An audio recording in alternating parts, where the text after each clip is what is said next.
Olá, essa é a segunda parte da aula do livro Vozes Anoitecidas de Mia Couto.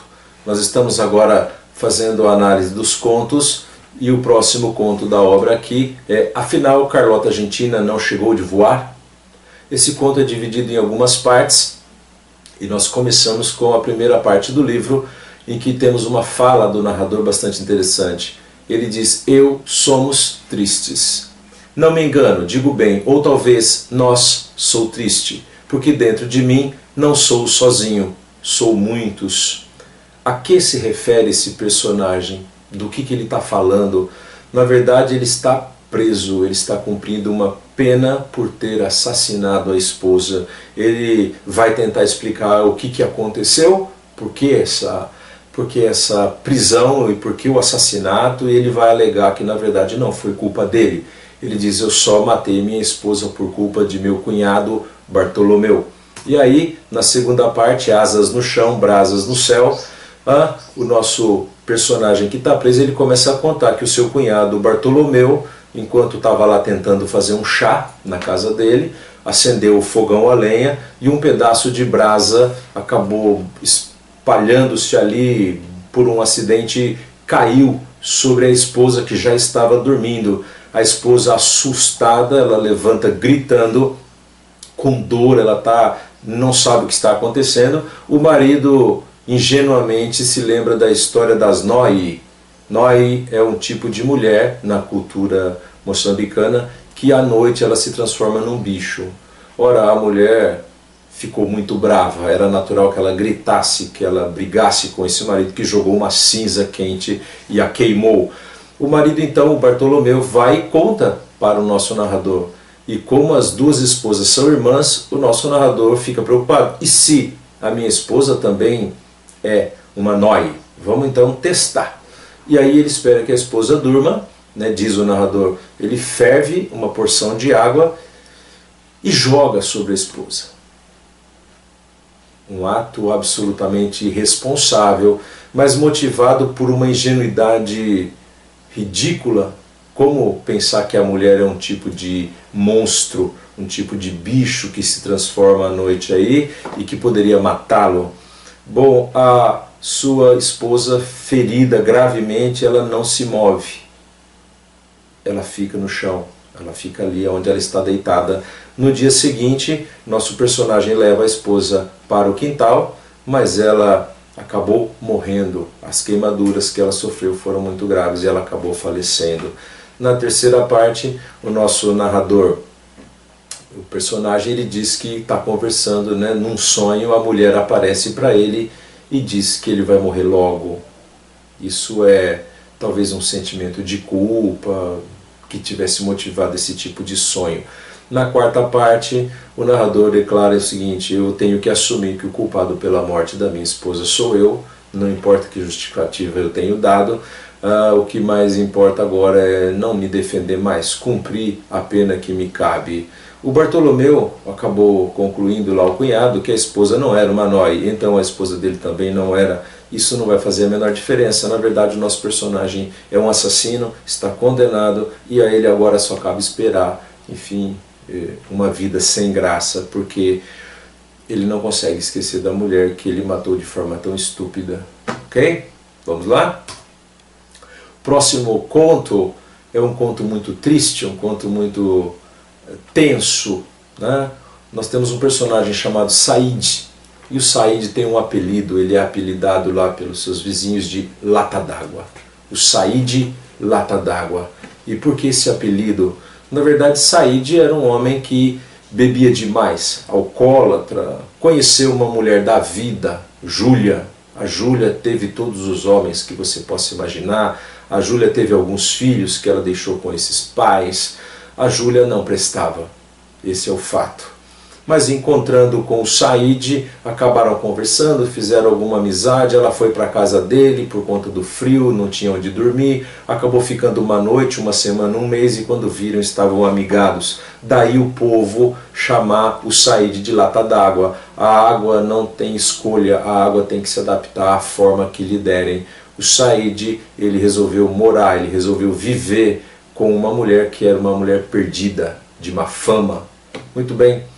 O problema agora é outro. O Said sonha ter um filho e depois de algum tempo ele percebe que a mulher não engravida, embora ela já tivesse filhos de outros relacionamentos.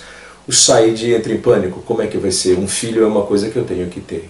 Eu sou um homem. Na verdade, o machismo que impera em determinadas camadas sociais, o nosso amigo Said, ele tem que mostrar para os amigos que ele também é homem capaz de ter um filho.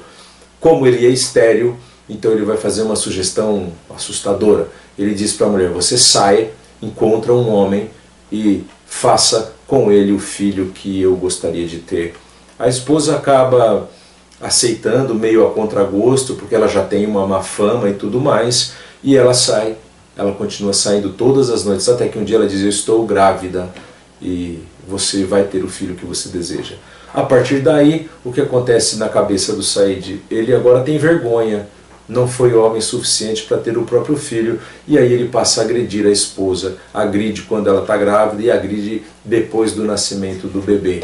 Resultado é que essas agressões constantes acabam chamando a atenção dos vizinhos, e um belo dia os vizinhos percebem que a mulher não sai mais de casa para nada e suspeitam que na verdade ela tem vergonha do marido alcoólatra e violento que ela tem. Uma bela noite está lá gritaria na casa, chutes, pancadas, né, um barulho imenso. O guarda noturno intervém, ele entra na casa e fala para o Said: para, não faça isso com a sua esposa, ela não merece esse tratamento, os vizinhos estão todos preocupados, o que está acontecendo? E aí então o Said faz uma revelação muito triste, ele diz: eu estou espancando nada, não tem ninguém aqui. Eu bato, faço barulho, grito, xingo, palavrões aqui, tudo, mas na verdade a minha esposa foi embora e levou o meu filho já faz tempo. Essa solidão a que ele está submetido, a que se impõe essa realidade para ele aí, faz com que ele tenha tomado essa decisão de fazer de conta que está batendo na esposa quando ela nem já está lá mais, ok? Triste demais a história do Said, uma angústia, o alcoolismo, o sofrimento, a impotência, a imagem social completamente destruída. Essa é a figura do personagem Said, o lata d'água, ok? No nosso próximo conto, As Baleias de Kisico, nós temos um personagem bastante interessante, o Bento João Mussalev. O Bento, ele é um homem que gosta de conversar, está sempre lá batendo papo, o pessoal nos bares, nas praças, conversando, quando alguém diz para ele o seguinte: olha, na praia de Kisico, é uma região ali perto, existem aparições de baleias sagradas, baleias mágicas. Essas baleias vão até a praia e você vai diante delas e pede o que você precisa. Então as baleias abrem a boca e dali sai tudo o que você quer. Alimentos, sai dinheiro, roupas, ou seja, ela parece um portal mágico, né, da fartura para o mundo de miséria que o seu Bento João vive. Bom, ele acredita, por mais absurda que a história possa parecer para qualquer pessoa, o seu Bento acredita e ele diz: eu vou lá, eu vou conhecer essas baleias. Os amigos, nossa, os amigos dizem: você é louco, você é ingênuo, são só histórias, tem cabimento você ir atrás de uma baleia que dê coisa, não existe. Mas o seu Bento diz: não, eu vou porque eu tenho certeza que existem e elas vão acabar com a minha miséria e com a minha pobreza. Bom, ele vai, se instala, acaba fazendo uma espécie de barraca e fica ali na praia aguardando um dia que essas baleias virão. Elas não vêm, ele continua vivendo na miséria, continua vivendo sozinho, absolutamente triste, até que um dia, numa tempestade, um mar agitado, o seu Bento João Mussalev decide que as baleias estão chegando. Então ele entra no mar e vai atrás das baleias e nunca mais foi visto. Ele desaparece no mar. E ele desaparece nessa noite de tempestade. Na verdade o conto é bastante simbólico, não? Você tem duas alternativas diante da miséria, diante dos sofrimentos. Ou você acredita no sonho, ou você morre. E no caso do seu Bento, acreditar no sonho o levou para a morte. De alguma forma ele foi libertado dessa existência miserável que vivia e de alguma forma, para quem acredita, obviamente, para o lugar para onde ele deve ter ido, talvez haja essa fartura da qual a narrativa nos fala. Tudo bem? Vamos lá? Estamos agora com o conto de como o velho Josias foi salvo das águas. Esse conto, ele é um conto que tem muito peso filosófico. É um conto absolutamente filosófico. Nosso personagem Josias, ele está lembrando de uma vez, né, que teve uma seca terrível e na sua vila, ali no vilarejo, havia o hábito de se oferecer aguardente, né, se oferecer cachaça aos mortos para que eles ajudassem, para que eles libertassem as chuvas e que as chuvas pudessem finalmente cair.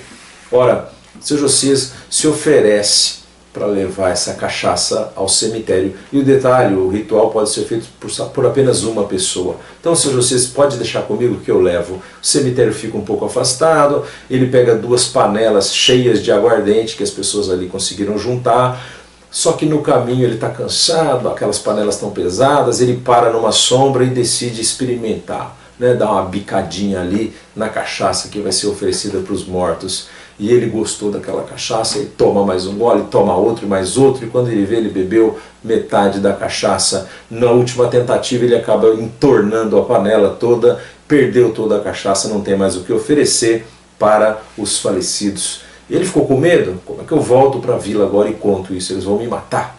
E aí ele decide, então, eu vou me esconder e esperar essa raiva do povo passar. No caminho, então, ele acaba descendo em um poço, vai tentar se esconder dentro de um poço, e na medida que ele está descendo pelas paredes do poço, o poço desmorona e ele fica soterrado até a altura da cintura. Ele está dentro do poço, preso pela terra que está ao seu redor. E aí, diante dessa situação, veja, a metáfora é simples assim, o sujeito está no fundo do poço. Ele está enterrado com uma dívida com relação à sociedade. E aí ele acaba pensando o seguinte, puxa, se viessem as chuvas e viesse uma enchente, esse poço enchia de água e os meus problemas se acabariam. Muito bem, começa a chuva e a chuva começa a aumentar o nível do rio que corre ali perto.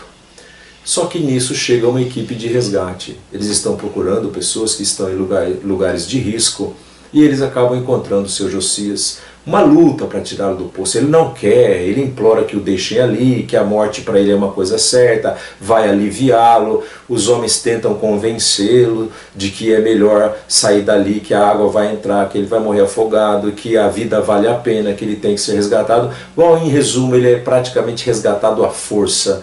E quando ele é colocado no bote salva-vida, alguém joga sobre ele um cobertor, oferece uma xícara de chá quente para ele, e ele diz assim, bom, vocês me salvaram da morte, e quem é que vai me salvar da vida?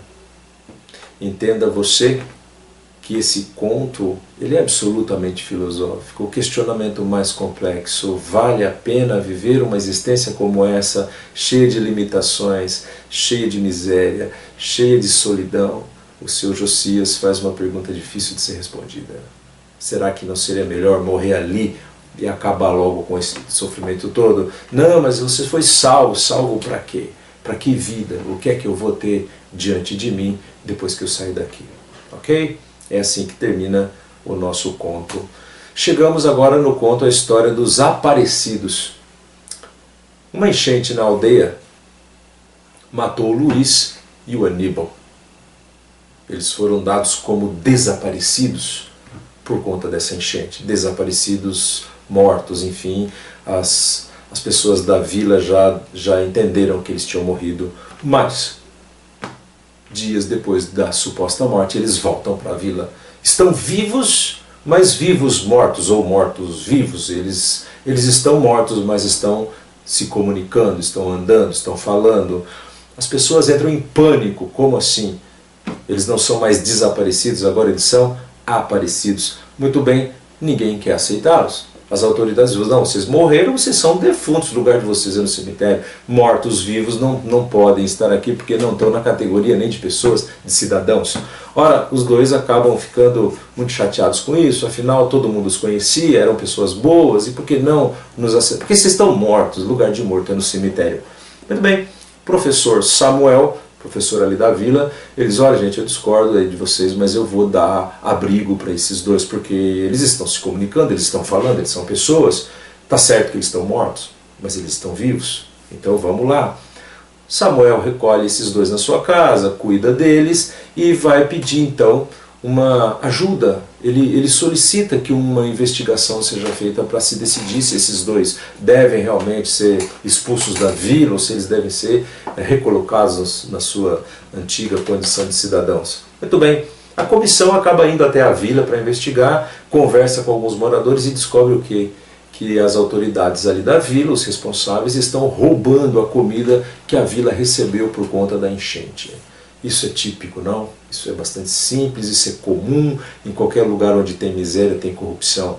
As famílias pobres não estão recebendo o que deviam receber, porque as autoridades estão desviando a comida ali. Ora, então essas pessoas responsáveis pela cidade, para evitar que a investigação chegasse mais a fundo e descobrisse realmente o que estava acontecendo, decidem dar de volta aos dois, né, a condição de vivos. Então, como revividos, eles podem voltar a viver em sociedade. Luís e Aníbal então são aceitos de volta para evitar que se investigue mais coisas, e isso é o que mais interessa. Você perceba que o absurdo da história está no fato de que uma vila aceitar dois zumbis para não ter que investigar a corrupção.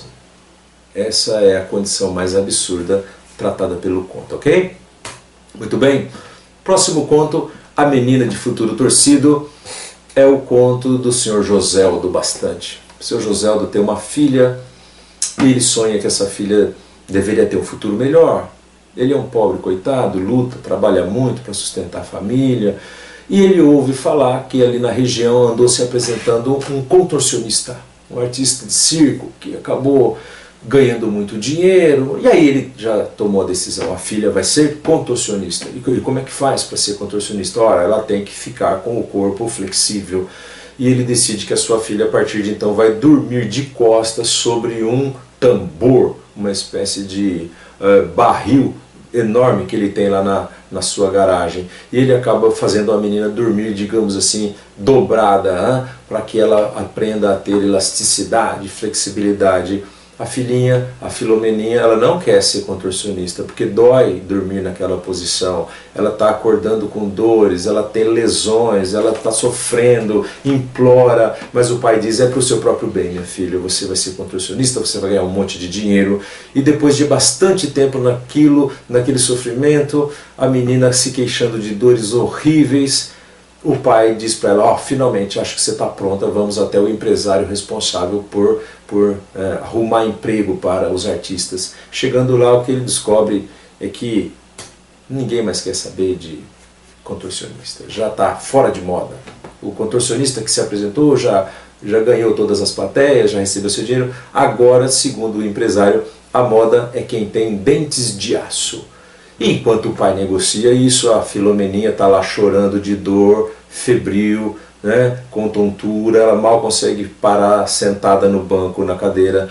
E aí então o empresário sugere que ele não invista nisso mais. Não, contorcionismo não. Agora o lance é quem tem dentes de aço, por exemplo, né, cortar coisas, rasgar coisas com os dentes. Enquanto isso, Filomeninha está ali reclamando, o pai pega a filha, tomam um transporte e vão voltar para a vila. E aí o pai então, sem se preocupar muito, nem olhando muito para a filha, começa a conversar com ela, dizendo: filha, você acha que você pode treinar, morder coisas duras para desenvolver dentes de aço? A filha não responde. E o pai vai chegar à conclusão, então, depois de cutucar a filha ali: filha, por que você não está respondendo? O pai percebe que ela está morta. Outro que perde a vida por conta de um sonho, por conta de uma fantasia, para fugir da realidade, entrou na morte, deixou a vida a partir de um sonho. Isso é uma mensagem frequente nos contos, não esqueça. Muito bem, nosso próximo conto é um conto que se chama Patanhoca, o cobreiro apaixonado, cobreiro de cobras. Patanhoca é um mecânico que gosta de criar cobras. O narrador, ele começa a apresentar essa história para nós a partir do final. A chinesa Mrs., comerciante ali da vila, ela morreu por envenenamento. Essa é a conclusão do inquérito policial. E quem é o suspeito? O suspeito é o seu ex-marido, Patanhoca. e aí são divididas em partes, né? A história acaba dividindo em partes os fatos aí que acontecem. Primeiro, a Viúva das Distâncias conta que a Micici é uma chinesa imigrante, montou um negócio, se casou, teve 2 filhos, ela perdeu esses 2 filhos e agora vivia sozinha, não aceitava mais a proximidade de ninguém, não se abriu para um novo relacionamento e ela vivia reclusa, na verdade. Ok, a segunda parte vai nos contar a história do Patanhoca. O Patanhoca é um mecânico que tem uma deformação horrível. O Patanhoca, ele não tem os lábios, então a sua boca revela já de imediato para quem olha para ele aqueles dentes como se ele estivesse sorrindo. Bastante curiosa essa criação, porque ele é um homem triste, mas quem olha para ele tem a impressão de que ele está sorrindo. Muito bem, esse Patanhoca ama Micici, né? No decorrer do conto você ainda não sabe que ele é ex-marido dela, mas ele, para proteger essa ex-mulher, ele coloca cobras no quintal, ele solta lá serpentes, para caso alguém queira entrar na casa, seja atacado pelas cobras. Muito bem, na terceira parte do conto, primeira noite, a dona Micici, ela convida o Patanhoca para entrar na casa dela, ok? E ele diz que não. Na segunda noite, Micici acusa Patanhoca de ser o assassino dos filhos. Patanhoca era negro, Micici era uma chinesa, os filhos nasceram mulatos. E ele, num determinado momento, diz para elas: filhos mulatos, mestiços, vítimas de preconceito. Será que foi por isso que o Patanhoca matou as crianças? Por não querer os filhos sofrendo o preconceito que ele próprio sofria por ter casado com a chinesa? Ok? Muito bem. Na terceira parte do livro, O Conselho do Sono, o Patanhoca acaba se lembrando. Ele não se lembrava, havia tido uma espécie de amnésia temporária, e aí nessa terceira noite de contato com a Micici, ele se lembra que foi ele que matou os filhos. E ao matar os filhos, ele foi atacado pela esposa. Então Micici pega uma garrafa, quebra essa garrafa e passa essa garrafa no rosto, né, do Patanhoca, sem nenhum recurso, sem cuidado, num lugar que não tem médico, não tem enfermaria, não tem ninguém que possa cuidar adequadamente. O nosso amigo Patanhoca acabou perdendo os lábios, né, sabe, e ficou deformado como estava no início da história. Muito bem, na última noite o Patanhoca entra, ele aceita conversar com a Micici, ela abre uma garrafa de vinho, eles estão conversando, e aí a Micici pede para ele: Patanhoca, você que cuida de cobras, você entende dos venenos de cobra, me traga uma das suas, né, porções, um mitombo. Mitombo é o remédio ou o veneno, dependendo da situação, aí da porção, né, de como é preparado, preparados a partir do veneno da cobra. E o nosso amiguinho Patanhoca, ele conhece essa técnica de produzir tanto remédios, antídotos, quanto venenos a partir do veneno de cobra. E aí, depois de conversarem muito, a Micici insiste: traga para mim um dos mitombos.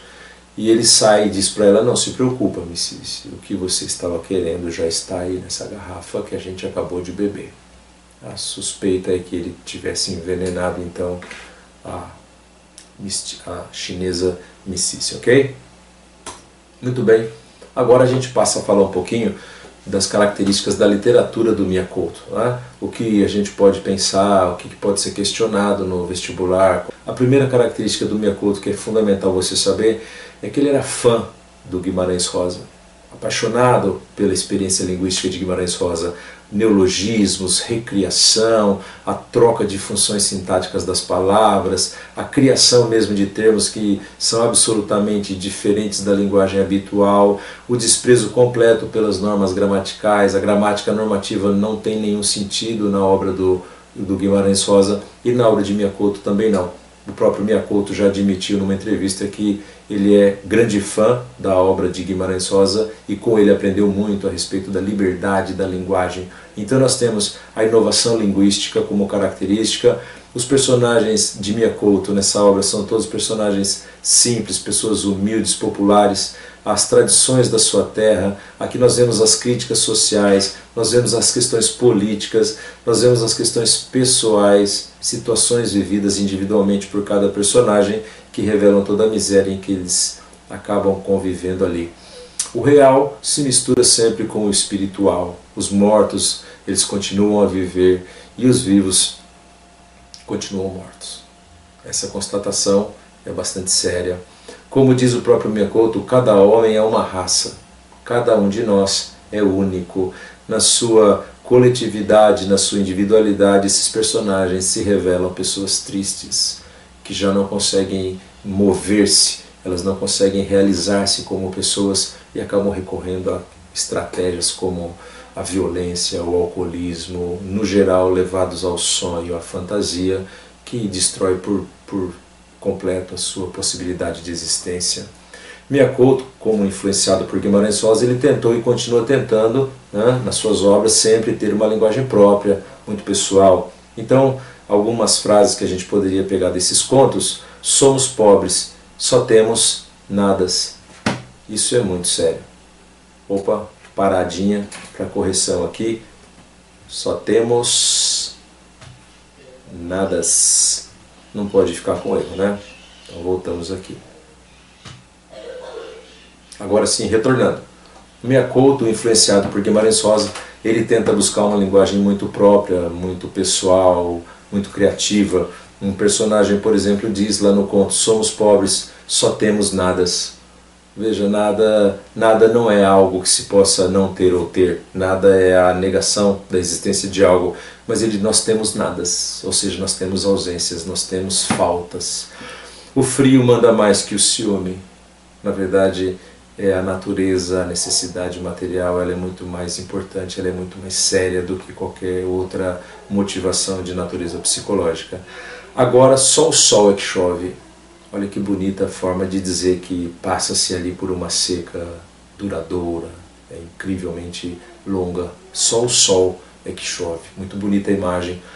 O silêncio autorizou as cigarras. Olha só, quando as pessoas param de falar, os animais começam a falar. É no silêncio da noite que as cigarras se sentem livres. Ok? O silêncio autorizou as cigarras. Uma imagem muito interessante. Muito bem. Miyakoto escreve que o motor de um carro nhenhenhou-se e determinado personagem cabisbaixou-se. Ele usa e abusa dos termos inventados, das criações. Ele não tem nenhum limite para a imaginação dentro do quesito linguagem. Tá? Muito bem. Citações aqui da nossa aula foram extraídas e adaptadas dos trabalhos de uma professora, Rita Chaves, e do Sr. Mário Moreira. Agradecemos muito a contribuição deles para que essa aula pudesse ser realizada. Ok? Deixo para vocês aqui no final dessa aula uma capa de uma das edições Miyakoto, Vozes Anoitecidas. Recomendo a leitura, os contos são incrivelmente trabalhados, as histórias são incríveis, elas são profundas, são densas, são valiosíssimos documentos da cultura de Moçambique e uma prova do talento narrativo do Miyakoto. Tá? Volto a dizer para você, por favor, ajude o canal, inscreva-se, dê o seu like, compartilhe com seus amigos e aquele que precisar pode fazer bom uso das aulas. Eu agradeço a atenção de todos. Muito obrigado.